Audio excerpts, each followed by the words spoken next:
Hey, starting up OBS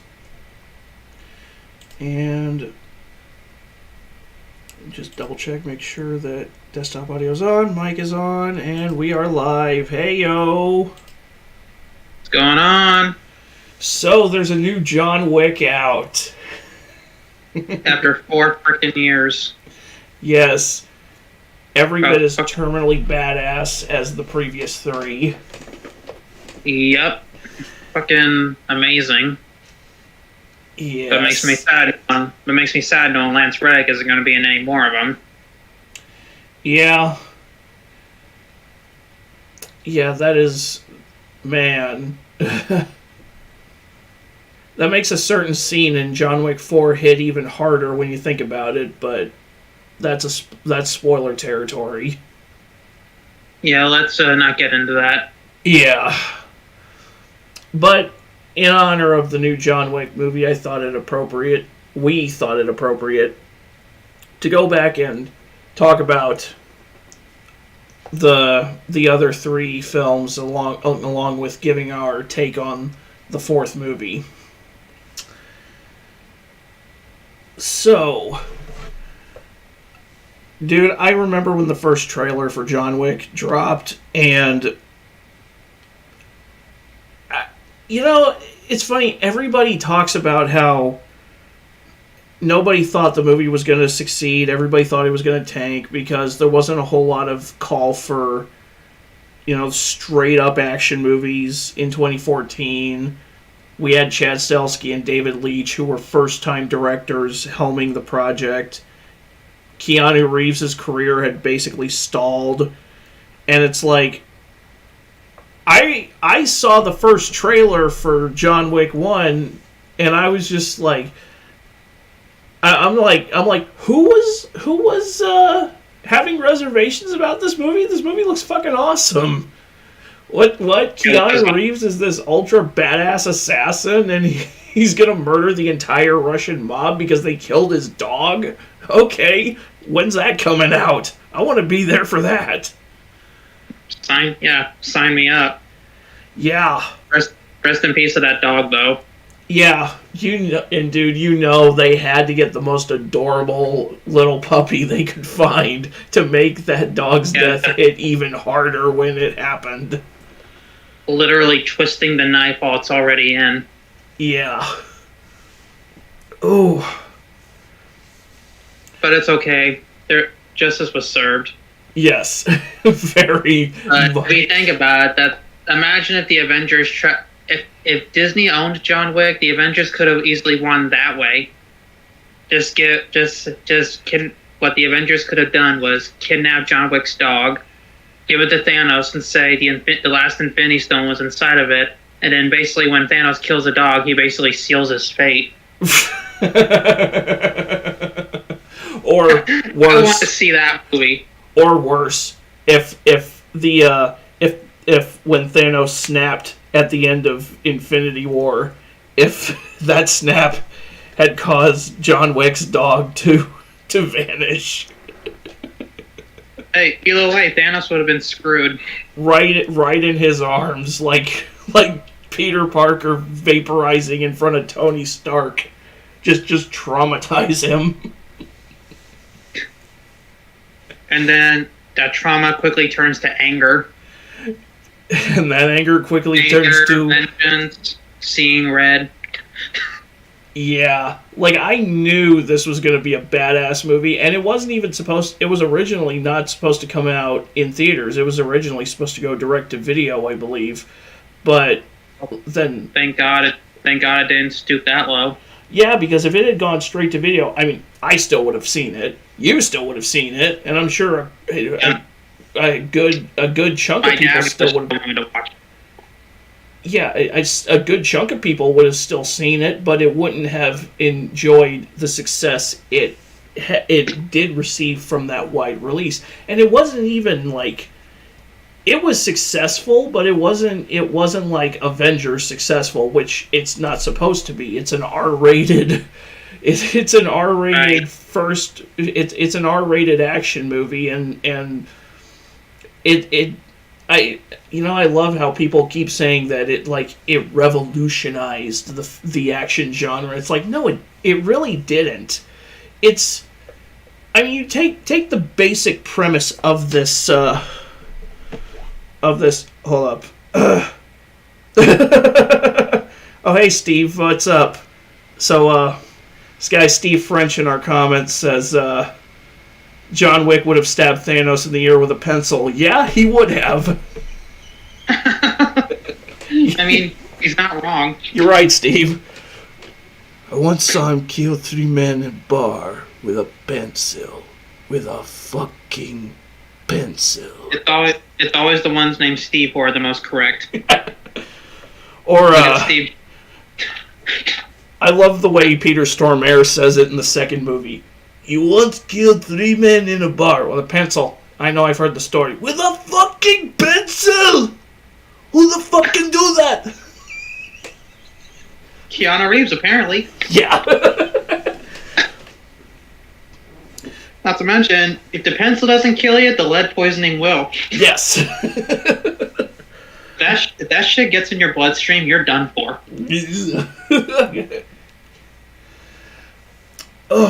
But it's like it really, John Wick didn't really revolutionize the action genre. It was more or less a back to basics movie, because like this was 2014. This was when superhero mania was at that steady peak that just sort of dipped off after 2019. It started in the peak in superhero movies. Like it started it started rising in 2008, and then like it hit its peak from 2012 to 2019, and now it's just kind of it's like it basically keeps tripping over forks in the road. And it had been so long since we had seen this kind of like just a straight up, no frills, no BS, just a pure unadulterated fun action movie. Like this is the kind of movie that this movie would have come out in, like, if this movie had come out in the 70s or the 80s, it would have been made by like Canon Films. It would have been, or it would have been produced by like Joel Silver, and John Wick would be played by somebody like Charles Bronson or Chuck Norris or Clint Eastwood. I can definitely see Charles Bronson, since he was a prominent face of he's a prominent face of the Death Wish series. Yeah, especially like Death Wish 3 Charles Bronson. With that real quick, while we're on that topic, I actually ended up watching the 2018 Death Wish with Bruce Willis. Yeah. The scene where he walks up to the ice cream man and he says, "Are you the ice cream man? What the fuck are you? Your last customer," before he pulls out a gun and starts unloading on him. Fucking mag dubs him. that was bad. Bruce Willis still freaking got it, and is freaking almost... Well, I think he was in his 60s at that point. By then, yeah, he was. Because I think he was born in 55. Yeah, which that was originally supposed to be Liam Neeson doing that. I can see Liam Neeson. I can see Liam Neeson as like the Death Wish guy. Yeah, but John Wick was like a... More like a fast-paced Death Wish. Because, like, here's the thing. The way action movies were shot for a while in, like, the 70s, the 80s, and parts of the 90s, it was this, it was the really basic, just pull the camera back, and occasionally we'll have a fast cut, but we'll just let the action play out, and we, the audience, are an observer. And in the 90s and into the early 2000s, like, action movies became more erratic in pacing, the way they were shot, the way they were edited, because you had a lot of music video directors coming over from directing music videos to directing movies, and a lot of them were directing the movies like music videos. So when you had Alex sounds like Resident Evil Apocalypse. And so you had like Alex Proyas coming over and doing The Crow, which is a fantastic movie. I'm not downplaying The Crow. The Crow is my favorite comic book film of all time.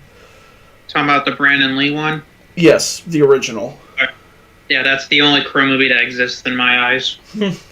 I'm not saying the others are bad, but Brandon Lee, I get the feeling if Brandon Lee hadn't have died, that would have spawned a series of sequels in that continuity, like Batman Returns is the sequel to 89 Batman. I don't know how that would have worked, considering Eric Draven clearly died at the end of the first movie. I mean, he was already dead to begin with. The whole movie, he's a dead man walking. If he can die and come back once, he can do it again, can't he? I mean, he had fulfilled his purpose by the end of the movie. The Crow had resurrected him to get revenge for his murder and his girlfriend's murder, and by the end of that first movie, he had accomplished it, so... Yeah, I guess he can rest in peace now, till we need him again. Or you had, like, Simon West coming from music videos to do Con Air, which is a fantastic movie. Yeah, that's the one with Nicolas Cage, ain't it? Yes. Doesn't that also have John Malkovich or something? John Malkovich is in it. Danny Trejo's in it. Knew it. Dave Chappelle is in it. I mean, it's been a while since I've seen the movie itself, but not a couple of nights ago I was watching Decker Shaw's review of it. Because back in summer 2021, he did a summer special called The Summer of Nicolas Cage. One of the movies which he's reviewed Mandy, freaking Willy's Wonderland, and several other Nicolas Cage movies that pretty much made him famous. But fun fact. Sorry, go ahead. But then a couple other prominent examples of music video directors that went over to movies. Antoine Fuqua, going from music videos to doing Replacement Killers with Chow Yun-fat and Mira Sorvino, which I need to review one day because that movie deserves a lot more love than it gets. He's the same guy who later went on to do Training Day and Olympus Has Fallen and the Equalizer movies. Yeah. Or Michael Bay. Michael Bay is another prominent example of a music video director transitioning to movies in the 90s. Well, Michael Bay, I guess you could say he just really likes explosions. I mean, by his own admission, he makes movies for teenage boys, which at least he knows his audience. Yeah. Like, what do you call a teenage boy who doesn't masturbate? A liar. We're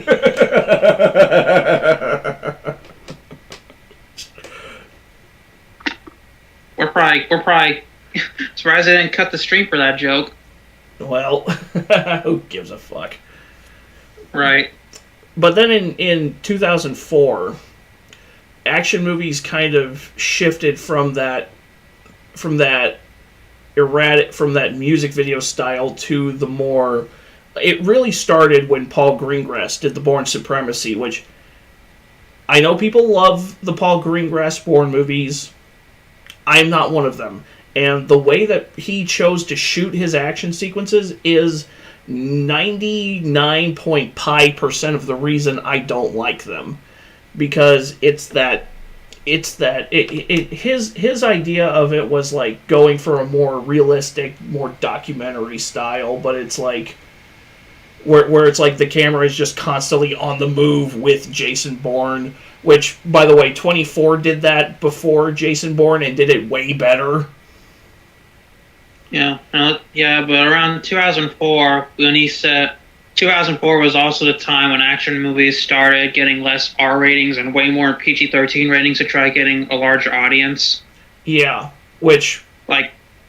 Go ahead. Which anybody who still believes in 2023 that R-rated movies can't be as successful as PG-13 rated movies, with how big the Deadpool movies have been, with how big Logan was, with how big John Wick is. Yeah. It's like, go fuck yourselves in the ear. I mean, like a good example would be 2004's Alien vs. Predator. A crossover of two R-rated franchises got a PG-13 rating. That made little to no sense at all. Well, the reason I did that was because there are several companies who are producing toys and merchandise for the movie, and the PG-13 rating was for the simple reason that PG-13 parents could take their kids to see the movie because might as well have just been a simple action horror film, and that way when the kids see the movie and then see the toy commercials, they want the toys, which means more money which means more money lining the pockets of the producers. Well, it's a stupid fucking idea that needs to die in a hole with an inexplicable chainsaw running from top to tail. Agreed. Imagine how good that film would have been if it actually got a damn R rating. Well, I mean, that was a Paul W.S. Anderson movie, so I wouldn't put much faith in it anyway. Yeah. I kind of wished that Ridley Scott would have directed that. Ugh. Ridley Scott, or maybe even Shane Black. But with Bourne Supremacy, Paul Greengrass brought in that style of let's cram the camera really tight on Matt Damon, and let's shake the camera around during all the action scenes, and let's do these let's do that machine gun style cut rapid fire edit bullshit. And Matt Damon's in his 50s now, and which the reason I hate that style of action is because it's so disrespectful to the stunt teams and the fight coordinators that put in the time that it takes to make those scenes.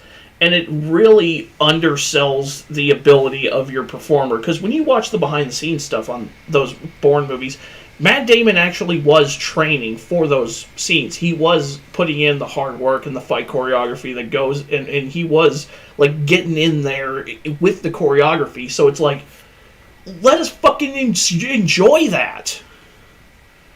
Right.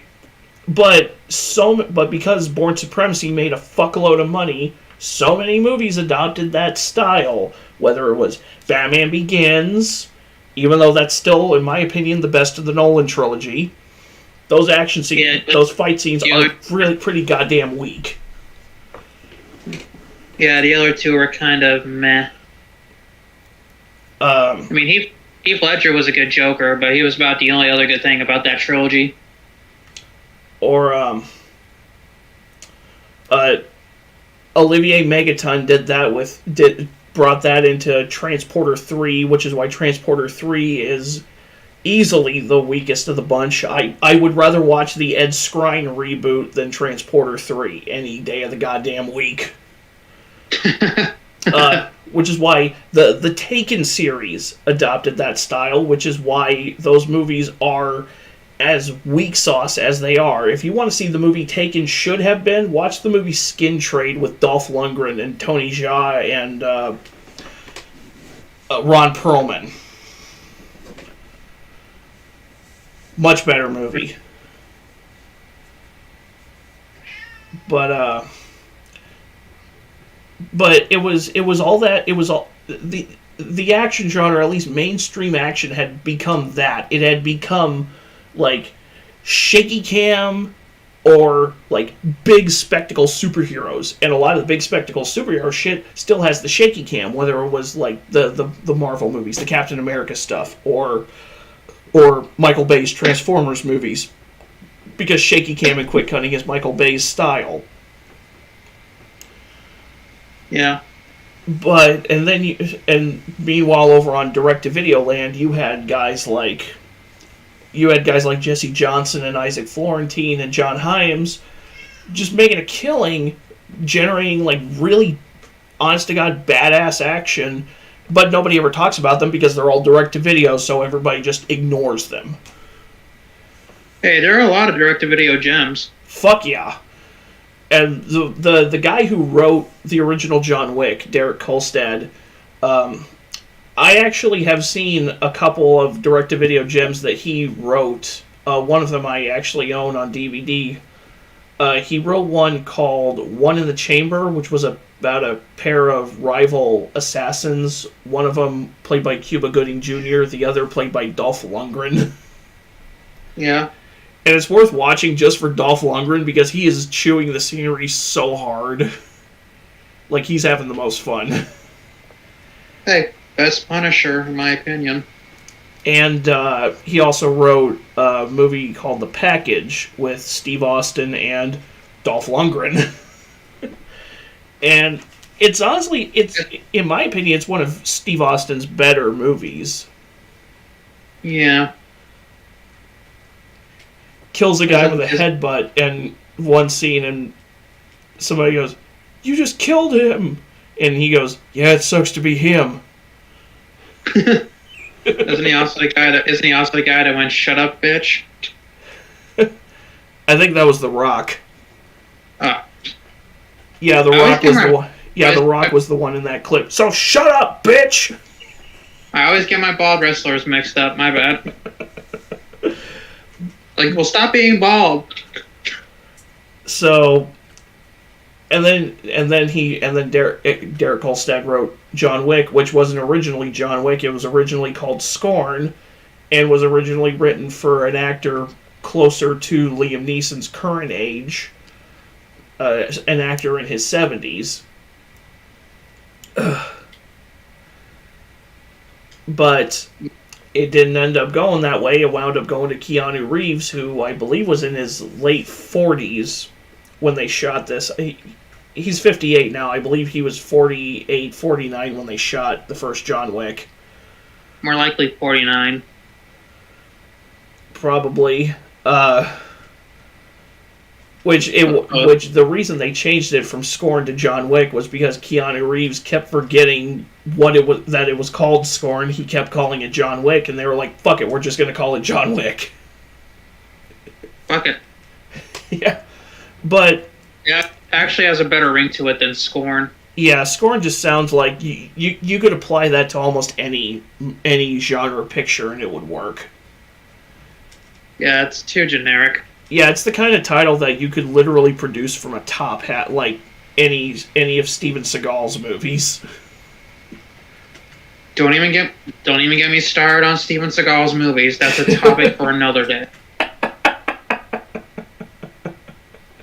Have I got words for that motherfucker? Yeah, I feel you, man. I feel you. But the first John Wick was more or less a back-to-basics action film because it was like, you know what, fuck all this shaky cam, fuck the tight framing and the fast cutting. We're gonna... Because Chad Stahelski and David Leitch, the two directors on this movie, were, like, our guys with an extensive background in stunt choreography.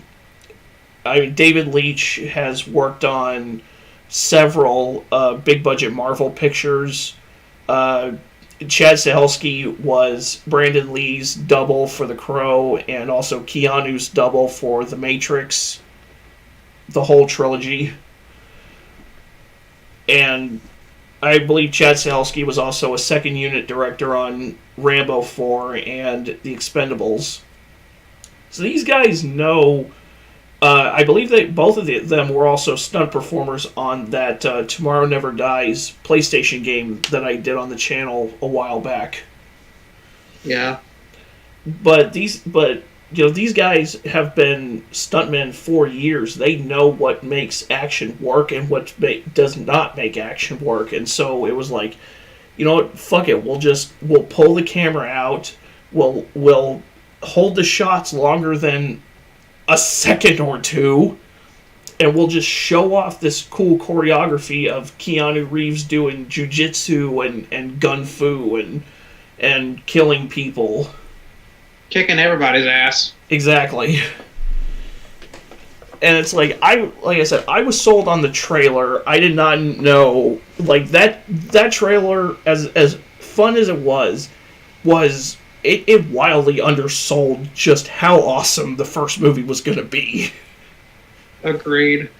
And part of that also comes down to the very strong cast that you have. You have Keanu, you have Alfie Allen of Game of Thrones playing the snot-nosed douchebag who steals his car and kills his dog.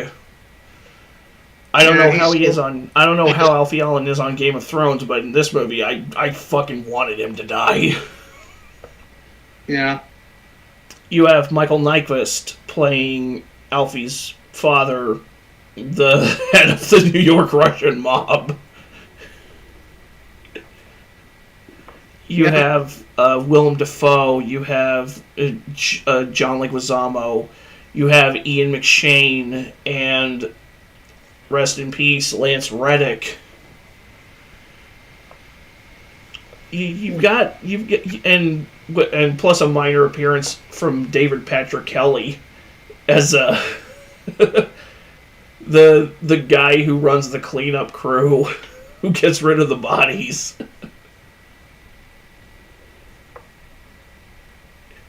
Here I thought you'd left all this behind. Thought wrong.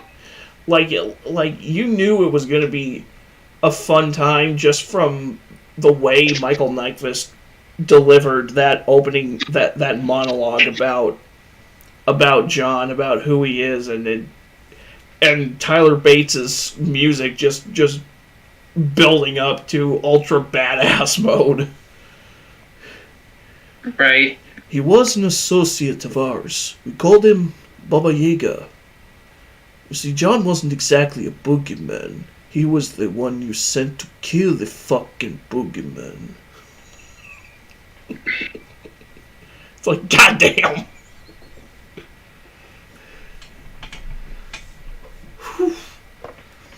Which, the fact that this movie was as successful as it is, as it wound up being, and it wasn't like a Marvel-sized success. It was like an $86 million box office gross on a $20 million budget. That's barely Marvel's catering costs. But but this movie did well, and it did well because people were like, dude, there are people who want to see these sincere, badass, no BS action movies again. Right. Yeah, it's like this is what what I'm always talking about. Like, fuck the superheroes, fuck the big spectacle shit. Like I mean, big spectacle movies obviously still have their place, but it's like fuck the superheroes and Transformers and all this other shit. It's like this is what I personally want to see more of, is these straight up no BS, action movies that make up for in body count what they lack in SAT scores. Which isn't to say the movie doesn't have its intellect, because it does. It has this, like... And this is a recurring thing throughout the series. Like, you have this first movie that just starts off really... You just have Keanu with his one mission of vengeance, and there's, like, a taste of him belonging to this bigger world of assassins, mainly with the Continental Hotel, which Ian McShane runs, and which Lance Reddick is the concierge of. That's like this neutral territory for assassins. And then John Leguizamo's character running a mechanic shop, and I assume a chop shop as well, being a part of that, and everyone's currency being in gold coins, and code speak over the phone, like when he needs to get rid of the bodies in his house, and he's like, I'd like to make a dinner reservation for 12. Oh, hell yeah. And the hotel has their own set of rules. Like, no blood can be shed on continental grounds, and that's just sorry, what? Go ahead. I was just gonna say, I think that's really where it ended for me, was remembering that you can't kill anybody on hotel grounds. Yeah, well then John went and shot that guy in the head, completely putting a bounty, basically sealing his fate, putting a bounty on his head for the rest of his days. Well, but that was for Chapter 2, which, when this movie ended, I commend Chad Stahelski and David Leitch for having the foresight to end it the way they did, because the way it ends, John gets his revenge, all his enemies are dead, he finds a new dog, and the movie ends with him walking off into the night with his new dog. Okay. If that was where it all ended, I wouldn't have minded. Well, I'm still glad that we have a whole franchise out of it now. But if that was where the story had ended, then okay. I would have been okay with that as well. Oh yeah, for sure. It's open-ended without sequel baiting, which is what a lot of movies need to learn how to do again. It's like yeah, you can have ideas for a franchise, but at the same time you have to give your movies a definitive ending in case that sequel doesn't pan out. Unfortunately, sequels aren't always going to pan out. Yeah. I've seen movies that go so hard to set up a franchise, but they spend so much time setting up this series of movies that they forget to develop the first one to begin with. Like, the first one is just supposed to be the catalyst for the franchise, and that's not how you build a franchise. If you just concentrate on making a decent movie, people will come to see it, and they will want to see more. And then you can get your franchise. Yeah. Oops. Yeah. And speaking of which, now we move on to John Wick Chapter 2. Oh, brother. Yes. Well, so for this one, we have Derek Kolstad coming back to write the script, of course. We have, unfortunately, David Leitch was not able to come back and co-direct for Chapter 2. As he broke off and started doing his own movies, and yeah, and it's worked out pretty well for David Leitch so far. I mean, his first movie on his own was, his first solo directorial work was Atomic Blonde, which is a fun as hell movie. Yeah, that was a decent movie. I liked it. He also did Deadpool 2. He did Hobbs and Shaw. His most recent movie came out last year, Bullet Train, with Brad Pitt and Aaron Taylor Johnson and Hiroyuki Sanada. And he's currently working on a film adaptation of the 1980s TV show The Fall Guy. He's doing that with Ryan Gosling playing the Lee Majors character. Yeah. So this is Chad Stahelski's first run as solo director, and this movie more or less doubles down on, like, it definitely doubles down on the world building, but at the same time you still get the crazy action scenes. We're gonna now we learn about what the people can make blood oaths in this world with that little golden discus, the marker. If you want to talk about blood oaths, don't get me started on Stephen King's It. and the whole, you have to if one person has the marker on you, when they come calling back to have you reciprocate the favor they did for you, you have to honor it, or else your house is going to get incinerated like what happens in this movie. Basically, your ass will be grass, and the person you did a favor for, the person looking to receive the favor back, is the lawnmower. Yeah. And yeah, to quote Justice League Dark, the demons that John Constantine banishes to hell. Your ass is grass, Constantine, and we're the lawnmower. Yeah. Or in a WWF Attitude on PlayStation, one of X-Pac's lines was, "Your ass is grass, and I'm gonna smoke it." That just sounds gay. Yes, it does. Well, it was late '90s WWE. I mean, I'm not phobic. But that could be taken in so many ways. Yes, it could. It's like the Jack 2 when Daxter says, "Oh, I'd like to show him a touchy moment." But that could be taken in so many ways.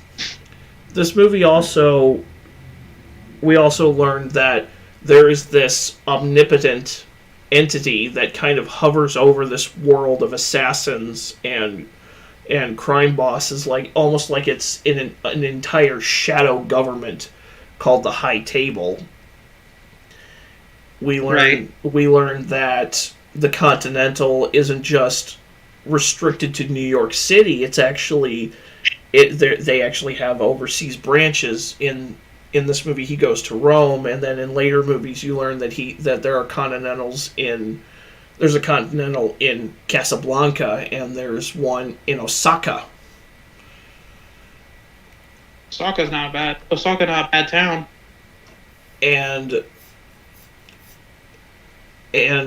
the hold on a second. I need to get a drink first. Yeah, me too. Assuming yours doesn't contain alcohol either. No, I'm just drinking water. I really need to drink more water. My kidneys are probably cussing me out right now. Yeah, lately I've been drinking a lot of V8 and a lot of Gatorade and a lot of water with flavor packets. Yeah, that's. Hey, my liver should be thankful I haven't had a drink in almost 8 months. Yeah.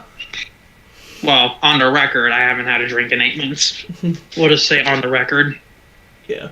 We learned that there's this other organization that exists outside of the High Table that is like this group of like homeless information gatherers who all work for Lawrence Fishburne. Basically oracles. Pretty much. And then you get to see, because John's main goal, because John is forced to fulfill his blood oath to the film's villain Santino D'Antonio, played by Riccardo Scamarcio. I'm pretty sure I just butchered that. Don't worry about it. Has to fulfill his blood oath to Santino by carrying out a hit on somebody in the High Table who Santino wants their seat. And you actually get to see John plan out his hit, meeting with an architect who has blueprints for the catacombs underneath where this girl is going to get her, is about to have her coronation. You see John visit a tailor, and he gets a Kevlar suit, which I still love the fact that they have lightweight carbon fiber Kevlar suits in this universe. Like, apparently that's actually a thing. Apparently that is real. You can have a lightweight carbon fiber Kevlar suit made. Yeah. Yet nobody thinks to try and shoot him in the head. Well, you want to talk about freaking Kevlar and headshots? Wait till we get to the end of John Wick 3. Oh God. Yeah. Or my favorite, when he's getting his guns, and the dialogue between him and the sommelier is like it's a wine tasting. Right. I need something robust, precise. Brings up an AR-15. Could you recommend anything for something for the end of the night? Something big, bold. May I suggest the Benelli M4? That's clearly an AR-15. AKA Richard Aiken's shotgun from the Resident Evil 2 remake, or the Resident Evil 1 remake. Look, we both goofed something up. Yeah, that was the assault shotgun from the RE1 remake. Yeah, the one that holds 10 rounds instead of the traditional 6 rounds that the other shotgun holds. But that shotgun, I remember when I was a kid thinking that shotgun was a Remington 870, but it's actually more like a trench gun from World War II. It's also the assault shotgun, the Benelli M4 that John Wick uses. It's also the riot gun from Resident Evil 4. Yeah, the original, except the sights are a bit different in the Resident Evil 4. Yeah, now, what was that? Peter Serafinowicz, I probably just fucked that up, who some of you might know as the voice of Darth Maul in Star Wars Episode 1. In later shit, he was voiced by Sam Witwer. Well, the actor who played him in Episode 1 came back for Solo: A Star Wars Story, but instead of that guy returning to voice the character, it was Sam Witwer. Because he had just at a couple years after that, 2 or 3 years after. Let me start that over. 2 or 3 years before Solo came out, they revealed that Darth Maul survived the Clone Wars and was still alive at least at the beginning of the Empire era. Before, spoiler alert, he goes after Luke and Obi-Wan ends up killing him. And it's I remember when they did the promos for that episode, I was hoping, oh man, this is gonna be a badass duel between 2 warriors in their old age dueling again 30 years after 30 or so years after they first encountered each other. But then it was only a duel that only lasted 3.5 seconds. Ain't that some shit? I mean, hey, Obi-Wan made it quick, then turned to the dark side. And there were only a few minutes left in the episode anyway, so oh well. Yeah.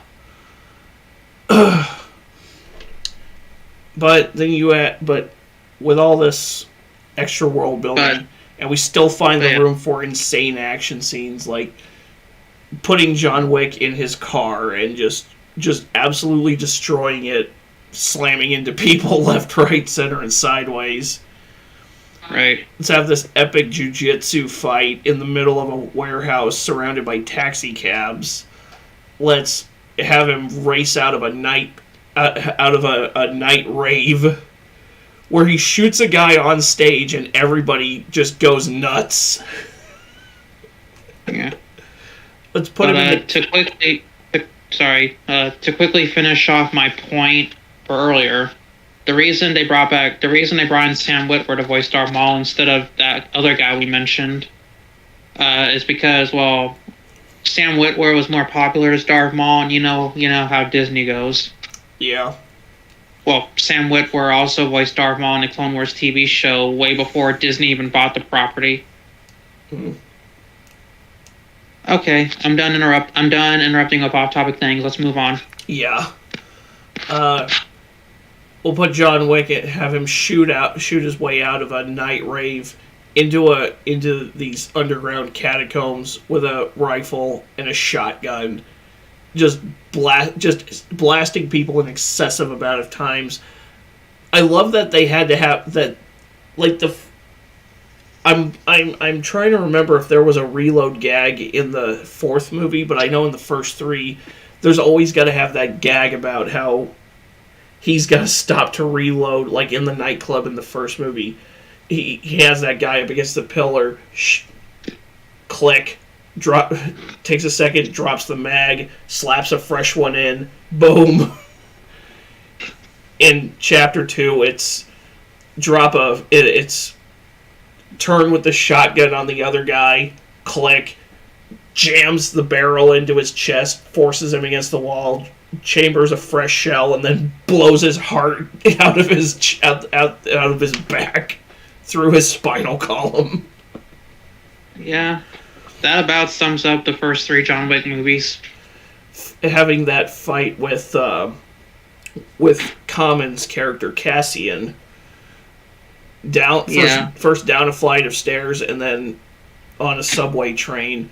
That whole montage in New York, like after Santino puts a $7 million contract on John's head, and it's just people left and right coming after him. You've got a fat sumo guy. You've got this rando chick playing a violin who, by the way, was actually voiced by Chad Stahelski's wife. She played... Not voiced. She played that assassin. Now, was that before or after he blew that guy's brains out in the Continental? That was before. Thought so. It was after that when crap really started going bad for John. Yeah. Let's have it, and let's actually show him kill a couple guys with a pencil, which he did. Wonder what would happen if Leon Kennedy post Resident Evil 6 went up against John Wick. Oh, it'd be a bloodbath. I think it'd be even, like evenly matched. At least. At best, John Wick has a little more experience than Leon would, but at the same time, Leon's been on a fuck ton of missions involving bioweapons, and he pushed himself for hard training after the Raccoon City incident. Yeah. As seen in Operation Javier, which I really hope gets its own game built in the RE engine, especially since it was referenced in the Resident Evil 4 remake. If not there, then I at least hope it ends up being like a DLC mission for RE4. I've been streaming Darkside Chronicles with PS Plus on PS5. I have to use the joystick to move the reticule around and shoot, which makes it a little more difficult, but it's still playable and progressible. And I gotta finish some parts of the Resident Evil 2 campaign before I can continue Operation Javier. I've been playing as Krauser because why not? I play as Leon too much anyway. Yeah. Plus, he has the better handgun. You expect me to believe Leon held on to the same handgun to Matilda for 4 years to that point? Yeah, no. But honestly, it can't really be that surprising considering that in a Resident Evil 4 remake, it's said that the knife he has is the same knife Marvin gave him 6 years ago in Raccoon City. Yeah. That means that when I go back to do my one-shot for the RE2 remake, I'm going to have to do Leon A, Claire B, instead of Claire A, Leon B, which I did way back when. Well, that's the canon playthrough. I think. The one you did was the canon playthrough. In the original one, it's canon, but apparently now RE4 is canon with Leon A. At least the new one is. Ah, well, maybe he still found a knife somehow. But this movie, on top of building on its world and building on its crazy action, builds on its further builds on its cast, because on top of Keanu Reeves coming back, on top of Lance Reddick and Ian McShane coming back, you add Common into the mix, which I always like seeing him in movies. You have Lawrence Fishburne as the Bowery King, the guy who runs this organization of homeless information gatherers. Right. You have Riccardo Scamarcio as the movie's villain, the resident smug douchebag Santino, and his lead henchman is played by Ruby Rose, who is in the movie is a mute. You have Peter Stormare as Michael Nyqvist's brother in the opening scene. You see John Leguizamo coming back, and the head of the Rome Continental being played by Franco Nero from Die Hard 2. Asking John Wick, "Are you here to kill the Pope?" "No." Dude, John Wick versus John McClane. Who you got? John Wick. Yeah, give McClane a little bit of a chance. I mean, he surprised. I'm pretty sure when Die Hard first came out, he surprised a lot of people. He would have flying around barefoot in a freaking plaza. He would have to be really creative. John McClane would have to be really creative to get one over on John Wick, because he could not beat him in a straight fight. I mean, imagine if it was a freaking battle royale between John McClane, John Rambo, and John Wick. Oh, John Wick would annihilate them both. Well, Rambo... John Rambo will put up more of a fight than McClane. I mean, Rambo has that special forces guerrilla warfare training in him, and he's seen so much more grisly shit than John Wick could possibly forget. Right. So, if it's between those three, I'm going with Rambo.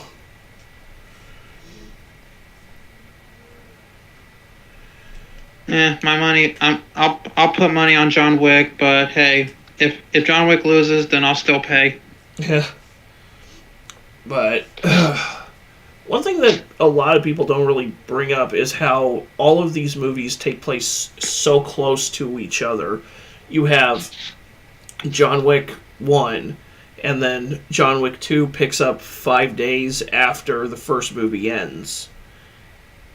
And then you have John Wick 3, which picks up literally seconds after John Wick 2 ends, with John striking back at Santino, killing him right in the middle of the Continental's lounge, being declared excommunicado, and now having a $14 million bounty on his head from the high table. Personally, I think they were just mad. There was blood and bits of brain all over the fancy furniture. I mean, that would piss me off too if I spent all that money on that furniture and someone fucking bled on it.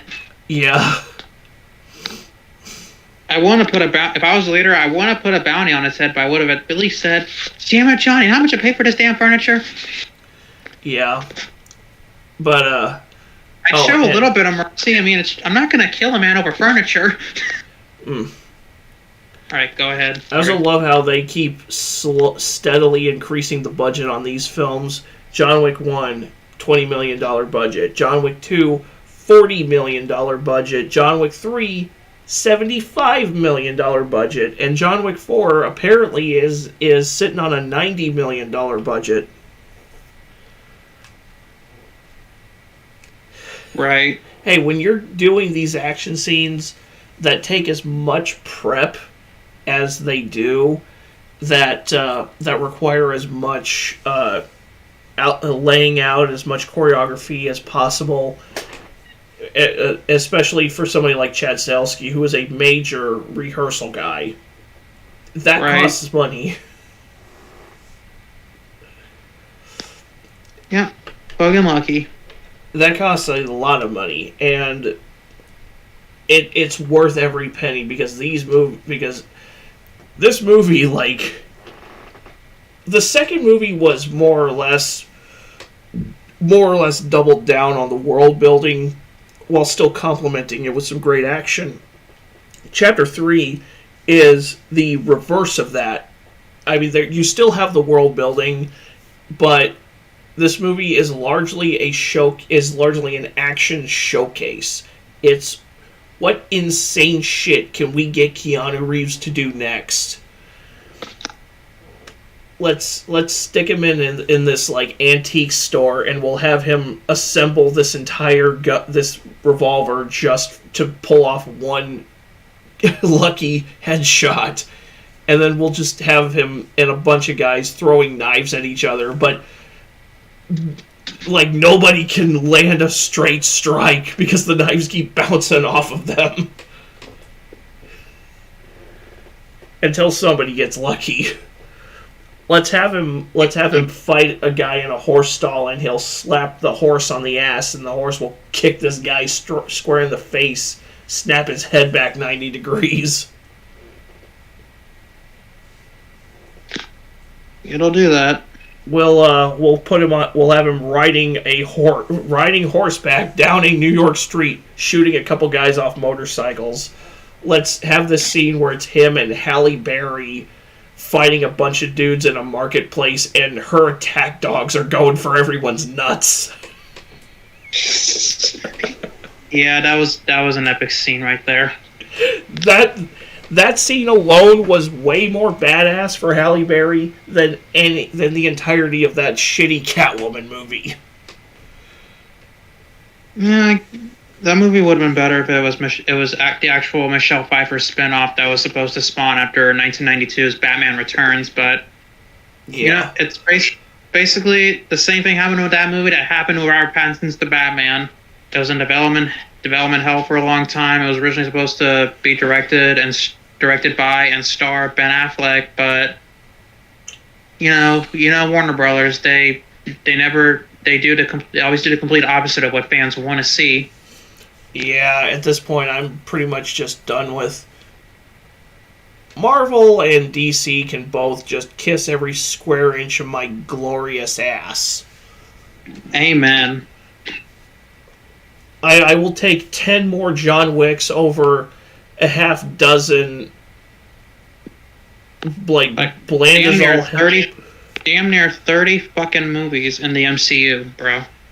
Yeah, over a span of 15 years. That's bullshit. All of us are tired. Give us a break. And I get shit for being a Fast and Furious fan. I mean, I don't know. I mean, you and me have completely different opinions on the Fast and Furious movies. I mean, I like them, but I think they've outstayed their welcome. And I will agree to that. I feel that the series should have, that at least the main story around Dominic Toretto and his crew should have been closed by Furious 7. But at the same time, I would rather watch Fast and Furious 10 than Ant-Man 3. Right. I mean, the MCU, after they discarded Chris Evans and Robert Downey Jr. and probably freaking Mark Ruffalo? Yeah, I knew it was Mark something. I couldn't fucking think of the name because there's so many fucking Marks out there. Yeah. It's like when that one guy got punched in the face just for being named Mark, and someone said, "Well, that's gonna leave a." Nah. Yeah, but I had to say my favorite part about the Fast and Furious movies was, I think it was Fast and Furious 6, where they go, "Better hide your baby oil. Better hide that big ass forehead." Yes. I actually have a really messed up joke regarding Fast and Furious 7, but I don't know if I should say it on stream. Do it. Fine. You want to know the only thing stronger than family? What? The tree Paul Walker hit.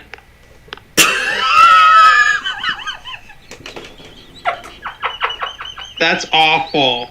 I know. It's awful. Ooh. Are you laughing or crying? Both. Oh. Ooh. Rest in peace, Mark. Rest in peace, Paul Walker. I'm so sorry.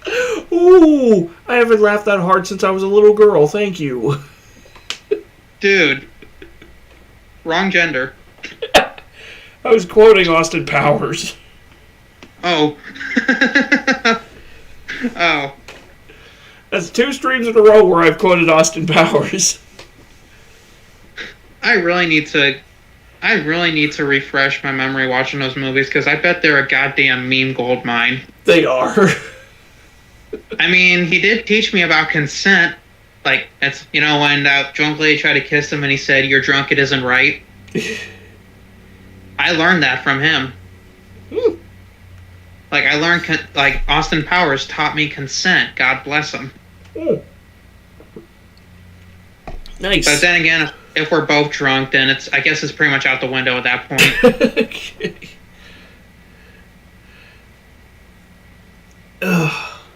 Again, the closest thing I've had to being drunk in the last 8 months was being high on anesthesia. Woof.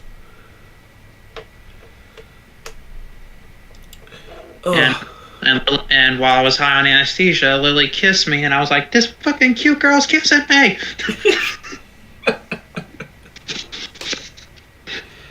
Stranger danger, stranger danger. No, I didn't go that far. Bad touch. Show me on a doll where the bad man touched you.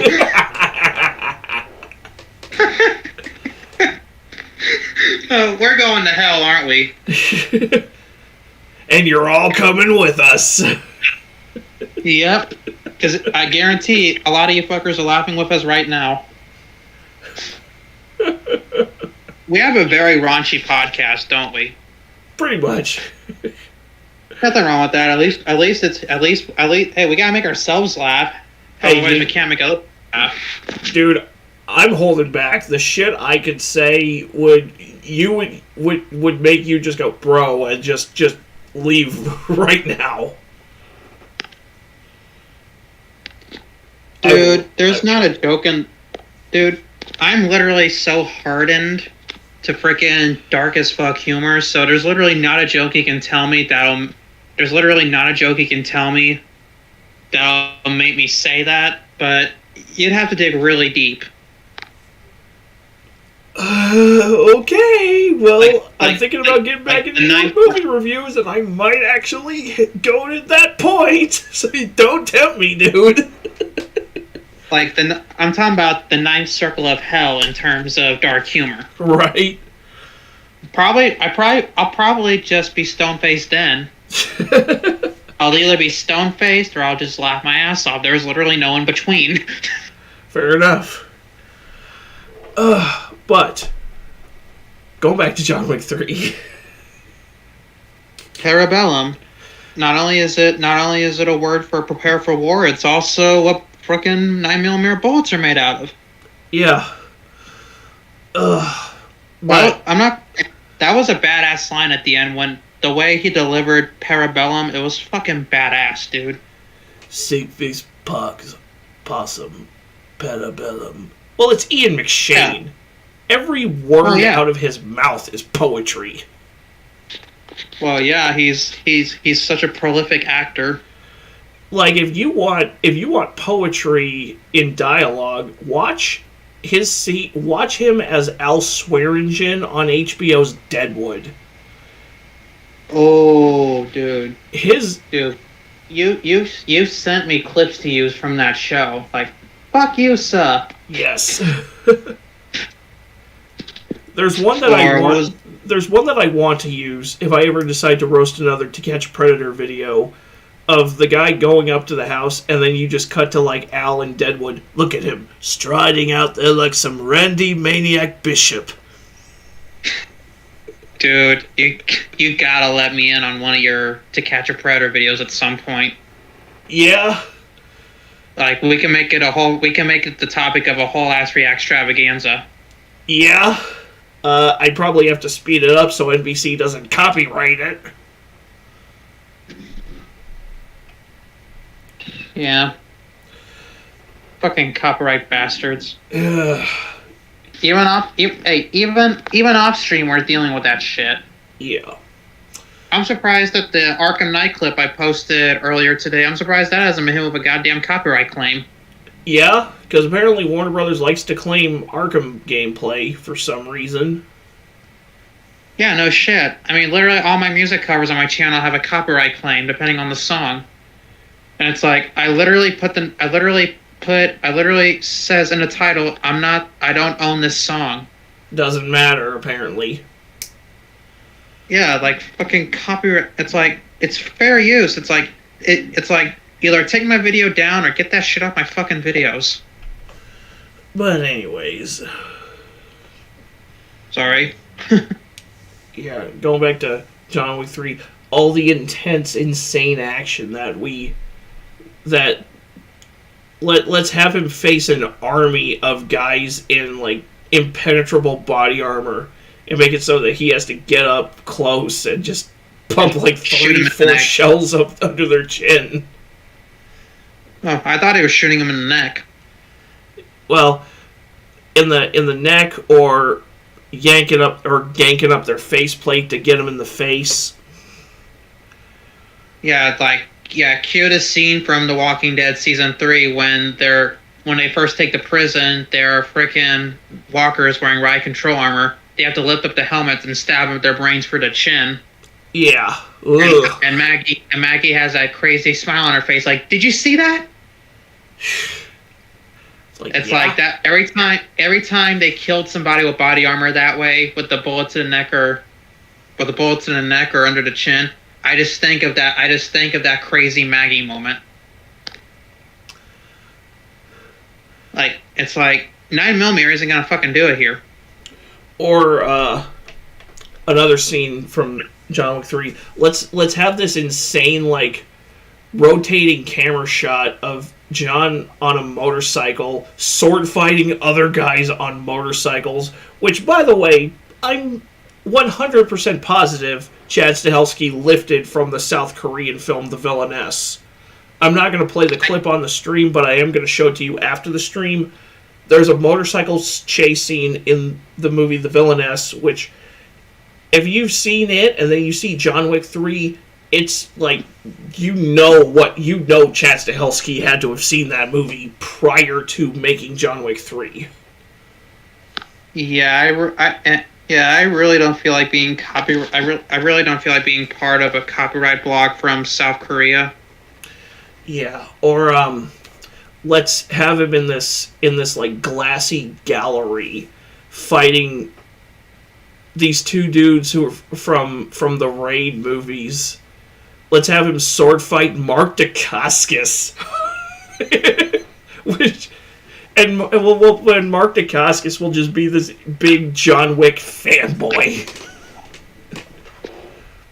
Right. Nobody kills you but me. You die by my sword. A few minutes later. Hey, John. That was a pretty good fight, wasn't it? Shut up. He's got a blade sticking out of his chest. It's like, or cue that scene from Raiders of the Lost Ark where that guy does all those sword moves and Indy just pulls out a pistol, shoots him right in the chest. I love that scene. That's literally, dude. But imagine Han Solo doing that to someone without the Force, swinging around a lightsaber. Right. Who shot first? Definitely. I think Greedo shot first, but Han evaded it somehow and fired back. Well, it depends on which version of the movie you watch, because the original version of that scene, Han shot first. Then they did when they did like a special anniversary release of it on VHS, they changed it to Greedo shooting first, Han's head just kind of like really awkwardly digitally shifts to the right. Yeah, and then Han shoots Greedo, and I think the current one is Greedo and Han shooting at the same time. Yeah, that I didn't really so much care for that effect of his head going to the right. It's very clear it's digital. Yeah, it's very awkward. Well, there's also the shitty CGI Jabba the Hutt in that edition. Yeah, which that scene didn't need to be added to the movie anyway. No, it didn't. Like it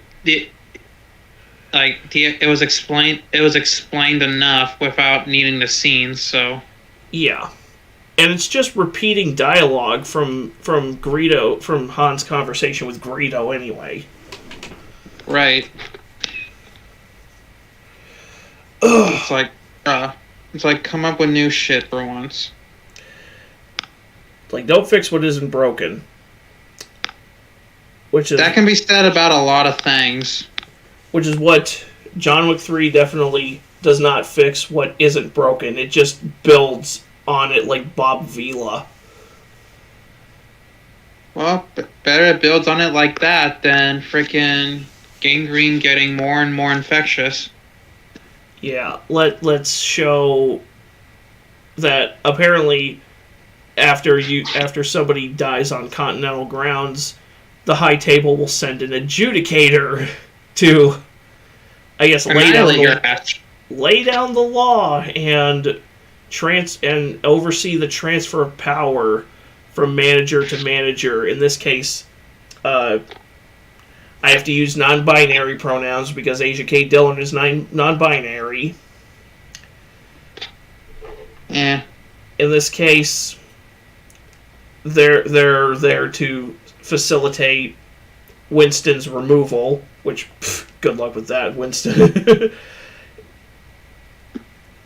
Then you add like a little bit of a piece of John's background by having him go to this like opera house or whatever and meet with Angelica Houston's character, who's supposed to give him safe passage from New York to Casablanca,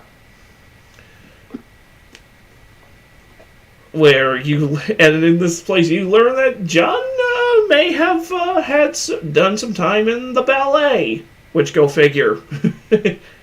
His real name is Russian, Jardani Jovanovich.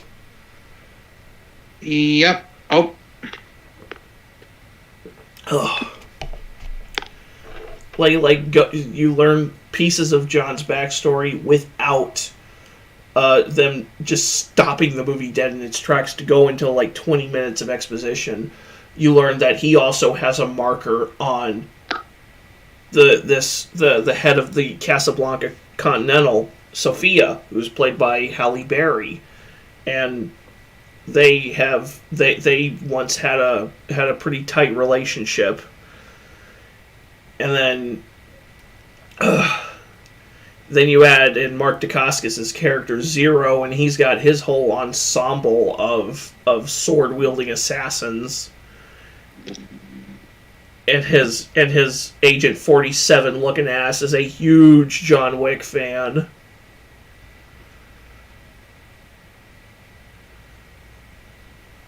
Like, literally, he looks like Agent 47 from Hitman. All he was missing was the barcode tattoo. Oh yeah, that barcode tattoo looks painful. But this would be the last John Wick movie to release pre-COVID, and against all odds, it wound up doing, like, these movies somehow they increase their budget and they end up outperforming the last. John Wick 1, $20 million budget, $86 million gross. John Wick 2, $40 million budget, $176 million gross. John Wick 3, $75 million budget, $327 million gross. That's a lot of fucking money. Yeah, that's enough to secure. That's enough to secure you a sequel and then some. As long as you get a sequel. Yeah, and a sequel we just got in the form of John Wick Chapter 4. No spoilers for this one, folks. No. So, no need to cut out the video. No. Oh my god. This movie was...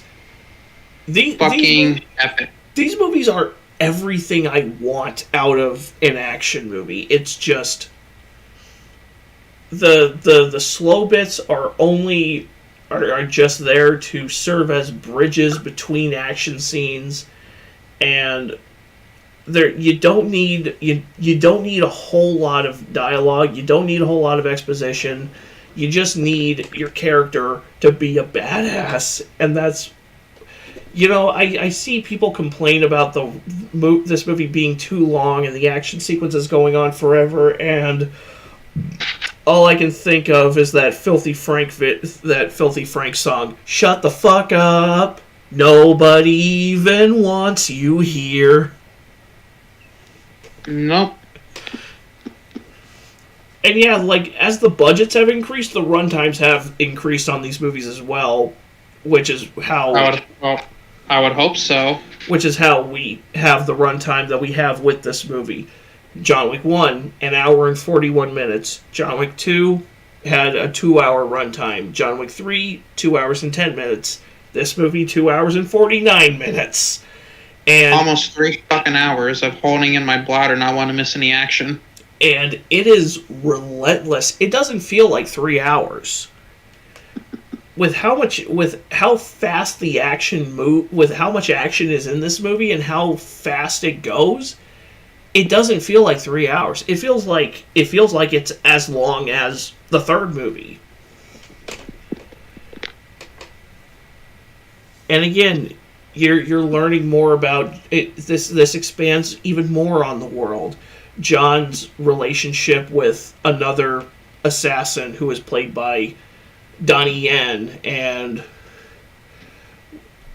you get to meet another type of character, a harbinger, who displays finality, his presence conveys absolute. The table's orders, played by Clancy Brown. Then you have the new villain played to slimy perfection by Bill Skarsgård, who is going to be an absolute douchebag because his character is French. Yeah, that's one big oof. He's the only Frenchman who understands the benefits of bathing. Yeah, bathing is pretty important, folks. Don't tell the French that. They'll hyperventilate. Right. But then you add in this tracker character who goes by the name Mr. Nobody, played by Shamir Anderson. You have Bill Skarsgård's lead henchman, played by Marco Zaror, who, if any of you have seen the film Undisputed 3, you've seen Marco Zaror, because he's like the Ivan Drago of that movie, fighting Scott Adkins, and Scott Adkins is in this fucking movie, which, when they announced the cast for this movie, there were 2 actors involved that I was the most excited to see how they were going to get used. One was Donnie Yen, who plays a blind assassin named Kane, who has a sword in his fucking cane, because of course he does. Yeah. And I love Donnie Yen. Second time I've seen him play a blind dude after Rogue One, but goddamn, I love Donnie Yen. Yeah, his character had an interesting character arc in Rogue One. He was my favorite character in Rogue One. And he's one of my favorite... I'm one with the Force and the Force is with me. I'm one with the Force and the Force is with me. You hear that enough times, you just want to slap the guy, but it's Donnie Yen, so he's excused. Yeah. And like, I'll excuse it with him. Yeah, because despite being in his 60s, he could still whip our asses. Yeah, you don't freaking mess with Asian dudes. Doesn't matter. Literally, any Asian dude can kick your ass. They don't need to know that stuff. They can kick your ass because they're so flexible. And then you add, and the other person who I was really curious to see how they were going to use was Scott Adkins, who was in this movie as a high table member named Killa Harkin, who was like this bizarre mix of like Auric Goldfinger meets Sammo Hung. Right. he's got that. I believe he said that Chad Stahelski was he based Killa Harkin's character off of Sammo Hung and the fat man from the film Casablanca. I see more Auric Goldfinger in the character myself, but I'm more familiar with Goldfinger than I am with the film Casablanca. Right. But my God, dude, his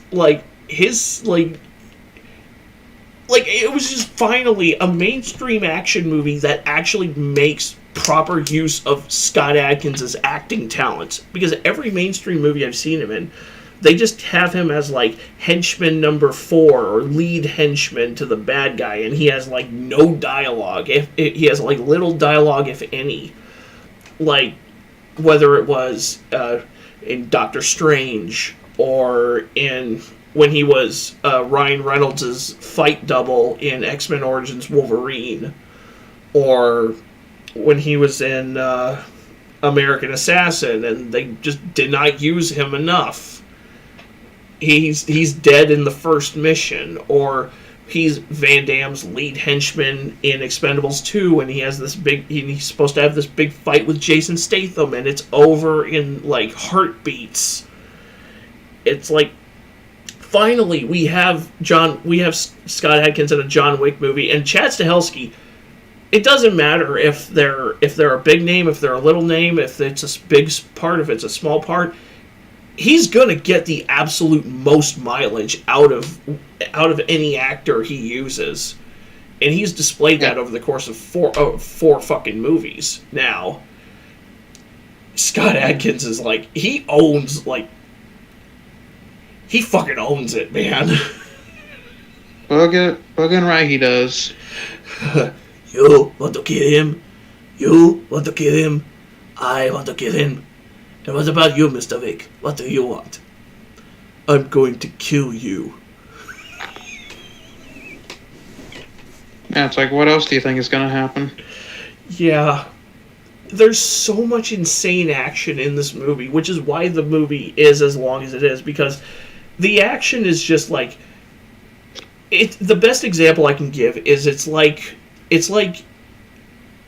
you're watching a John Wick video game in progress, and there's just this constant barrage of waves and waves and waves of enemies for John to have to take out using whatever he can get his hands on, using guns, using nunchucks, using hatchets, using this shotgun that's loaded with dragon breath rounds. Yeah, that's a certified bra moment. That scene alone. There's a scene in this movie that it reminded me so much. Like there's a scene in the movie where it goes into this insane overhead shot, and just following John Wick as he's going from room to room in this house with this dragon's breath shotgun, and it reminded me so much of the video game The Hong Kong Massacre. Bro. It was like the Hong Kong Massacre, the film version. Yep, it'll be like that. I don't know what my dog's barking at right now. Yeah, tell him to zip it. We're busy. Actually, no, don't do that. You might get bit.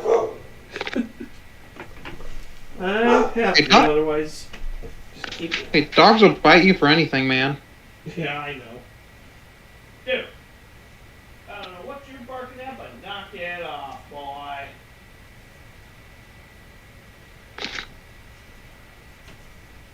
Yeah, be gentle about it. Well, he stopped. Anyways. Solve that problem. This is going to be one of Lance Reddick's last performances, unfortunately. He's still set to appear in the Ballerina film, the Ballerina spinoff that's coming up sometime next year. Because Ballerina is supposed to take place between John Wick 3 and John Wick 4, so it's been confirmed that on top of Ana de Armas playing the ballerina character and Angelica Houston coming back as her director, we are going to get appearances from Keanu Reeves as John Wick, from Ian McShane as Winston, and from Lance Reddick as Sharon. Yeah, well, at least we're getting something. Yeah, and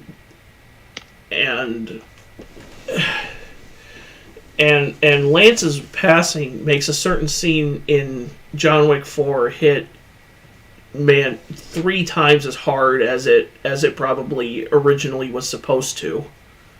Right. But at the end of the day, I'm still glad we got him for as long as we did. We didn't deserve him, but we got him. Yeah. Yeah, it's it's very bittersweet watching Lance's scenes when I was going back through these movies and then watching Lance again in the new one.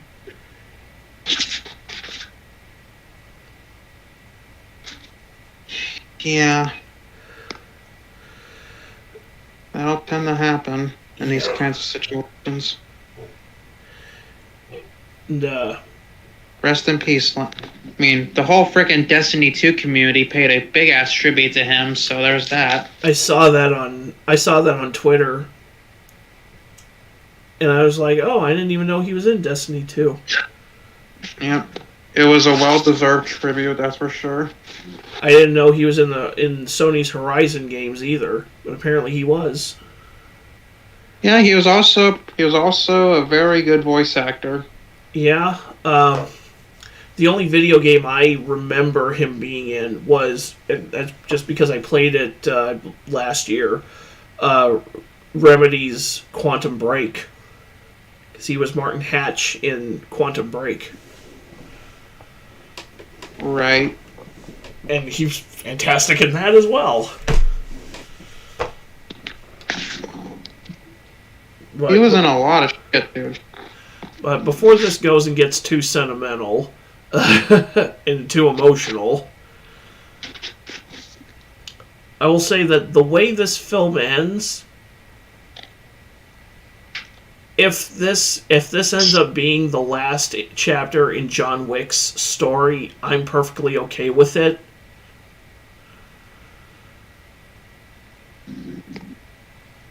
Because it does give him a certain sense of closure. And honestly, there are plenty of side characters within this series that you don't just need John Wick to tell the story. You can tell the story through plenty of other characters. The Ballerina spinoff that we've got coming next year. The Continental, the Peacock series that we've got coming out. It's supposed to be coming out this fall. That Mel Gibson's going to be in. I believe they're trying to build a spin-off around Halle Berry's character Sophia from Chapter 3. There's rumors of a spin-off in the works centered around Donnie Yen's Kane. I wouldn't mind seeing one around Shamir Anderson's Mr. Nobody. Yeah. or Rina Sawayama's Akira.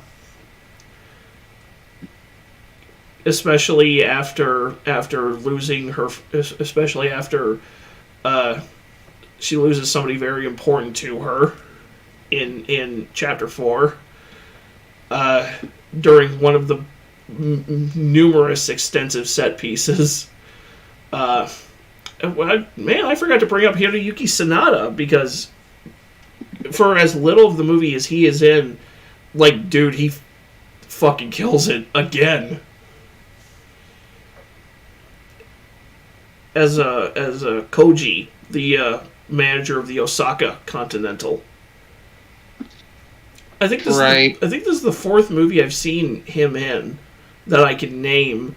This, Army of the Dead, Bullet Train, and Mortal Kombat, because he did play Scorpion in Mortal Kombat.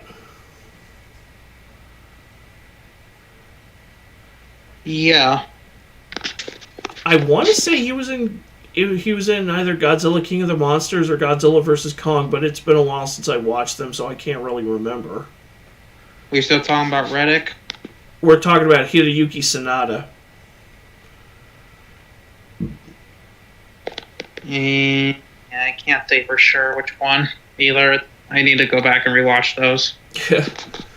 I figured you might know because you watch that kaiju stuff a lot more than I do. Yeah, for sure. But, it's a hobby. Yeah. But for the love of God, if you haven't seen John Wick Chapter 4, just set a few hours aside. Go fucking see it, man. Go fucking see it. Yes, absolutely. And this movie is... Don't worry about the runtime. Chad Stahelski said himself, this movie is as long as he feels it has to be. And I trust the director's judgment. Right. And you know, even if this doesn't end up being the last chapter in John Wick's story, I mean, let's be real. It's time to put the character on hiatus for at least a little bit. I mean, Keanu's probably got other stuff he wants to get to. I know he has said that I know he's talked about wanting to do another Speed movie with Sandra Bullock, which I would absolutely watch.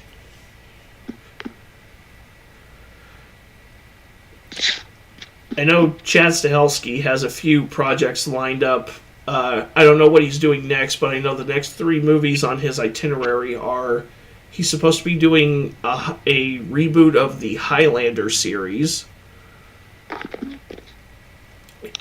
He's supposed to be working on an adaptation of the video game Ghost of Tsushima, which I could definitely see him doing Ghost of Tsushima because he's clearly a fan of samurai films.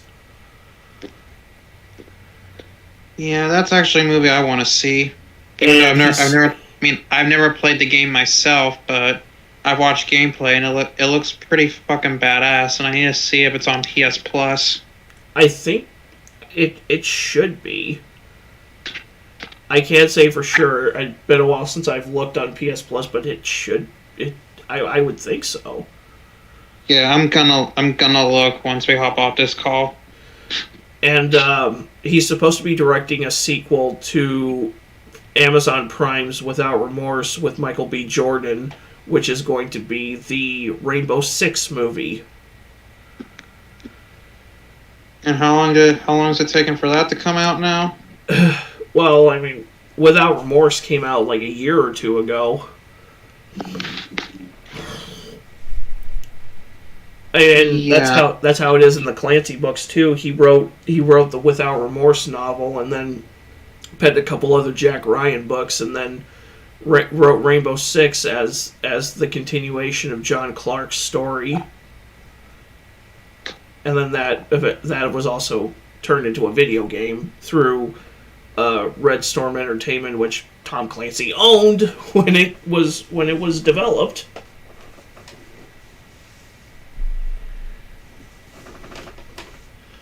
I haven't played a Rainbow Six game in ages, dude. Yeah, I think I've got Rainbow Six Vegas on my Steam account. Should play that sometime. Yeah, the last time I played a Rainbow Six game in depth was Rainbow Six Siege. But I already know how you feel about multiplayer games. Yeah. And then Chad Stahelski is also supposed to be working on a movie for Netflix that's an adaptation of a series of pulp novels from the 70s called The Black Samurai, which is literally just a black dude becomes a samurai. So, I'd rather watch Afro Samurai. I mean, it has the potential. And if it's under Chad Stahelski, it's gonna be a good time. And I'm trying to think of the anime where it shows that one guy go through a display of emotions before he finally says, "What did you say, N-word?" That man went through all known emotions in less than 3 seconds. That sounds like a Sam Jackson thing. Which I mean, he was an Afro Samurai. Especially English, motherfucker. Do you speak it? But, sorry. I'm listening. I was just going to say, I was just going to ask if you had anything really to add to our conversation on these movies. If you haven't seen any of these movies, I'd suggest you get right on it. And also, rest in peace, Lance Reddick. Thanks for everything, brother. Yeah, if you don't want to go through the hassle of getting the physical copies of the first 3 movies, right now they are on Peacock under the free tier subscription. So if you want to get through set aside an afternoon, burn through them right before you go and see John Wick 4, and for the love of God, go see John Wick 4. Well, there's also that, and also for HBO Max subscribers, last I checked, the first 3 John Wick movies are on there as well. Just thought it was worth noting. Well, hell, since I've got my browser right up here, hopefully this doesn't crash the stream.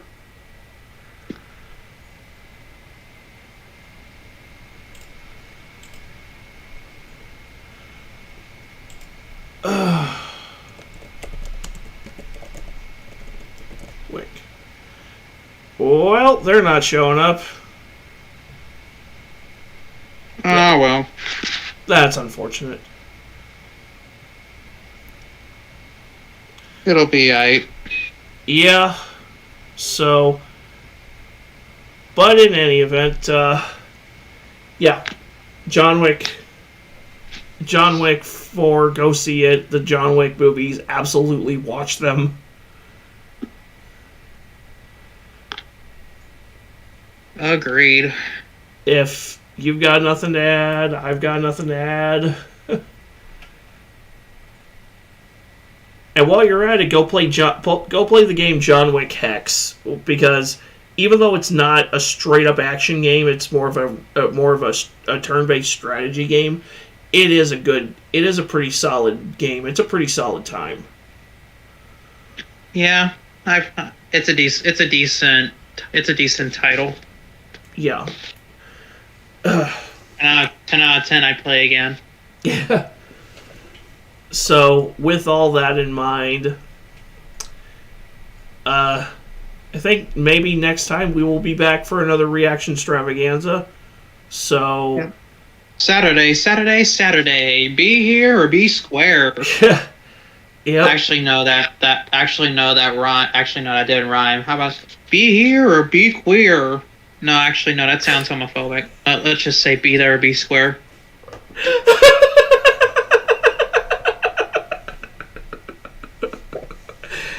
Anyways.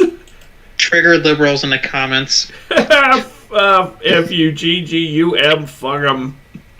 Right, bug him. All right, so thank you guys for watching, and we'll catch you later.